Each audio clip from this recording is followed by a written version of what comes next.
నమస్తే. ఈ రోజు నుండి విద్యా సంవత్సరం ప్రారంభమవుతున్న నేపథ్యంలో విద్యార్థులందరూ పాఠశాలలకు ప్రభుత్వ పాఠశాలలకు అయితే చేరుకున్నారు.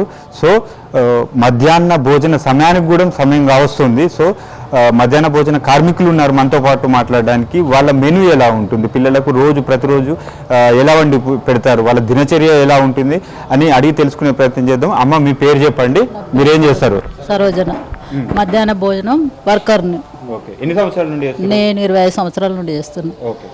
సో మీరు ఎలా అండి పెడతారు? అంటే పొద్దున ఎన్నిటికి వస్తారు, స్కూల్కి ఎన్నిటికి వస్తారు, రోజు ఎంతమంది పిల్లలకు వండి పెడతారు? ప్రతిరోజు అంటే మీకు రోజుకో దినచర్య ఉంది కదా, అంటే ఏం వండి పెట్టాలని ఆ టైం టేబుల్, సో దాని గురించి చెప్పండి.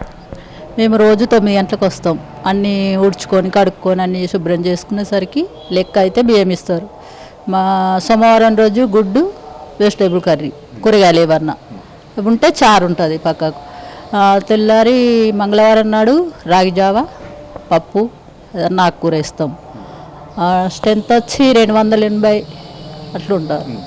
మేము వాళ్ళకి ఎప్పుడు మంచిగా పెట్టాలనే చూస్తాం. మా మనస్ఫూర్తిగా వండుతాం, మనస్ఫూర్తిగా తినబెడతాం, మంచిగా చేయాలని అనుకుంటాం. మా పిల్లలకన్నా ఎక్కువ ఇంట్రెస్ట్ పెట్టి వండి పెడతాం.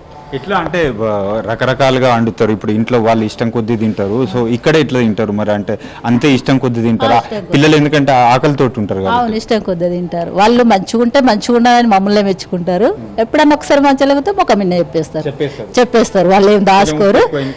ఉప్పు కారం కాదు కానీ ఎప్పుడన్నా కూరగాయ టేస్ట్ లేకపోతే చెప్తారు. ఉప్పు కారాలు కరెక్ట్గా వేస్తాము, కాకపోతే కూరగాయ ఎప్పుడన్నా కుదరదు అనుకో అప్పుడు చెప్పేస్తారు ముఖం మీదనే. కానీ ఎక్కువ శాతం మేము మంచిగా వండి పెట్టాలి, మా పిల్లలకన్నా మంచిగానే వండి పెట్టాలని మేము కూడా చూస్తాం, వండి పెడుతున్నాం కూడా.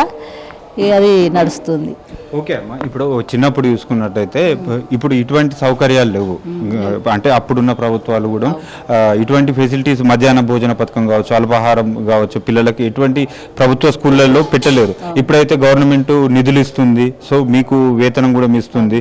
సో ఎలా అనిపిస్తుంది అంటే అప్పటికన్నా ఇప్పుడు కొంచెం మాకు ఇబ్బంది లేదు.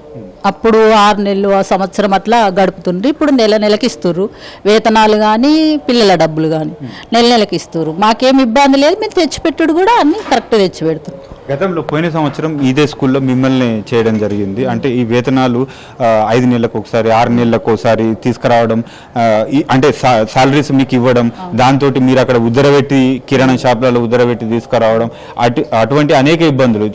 జీతం కూడా చాలా తక్కువ ఉండే మీకు ఇచ్చే అమౌంట్ కూడా. సో ఇప్పుడు ఎలా ఉంది అంటారు? ఇప్పుడు పర్వాలేదు. 6 నెలలు ఉంది జీతము, నెలకి ఇస్తారు. పిల్లల డబ్బులు కూడా నెలకి ఇస్తారు. ఏ నెల ఆ నెలకి ఇస్తారు. ఇప్పుడు ఏ ఇబ్బంది లేదు. మేము కూడా అన్ని ఖాతాలు కాకుండా నెట్ పెట్టే తెచ్చుకుంటున్నాం.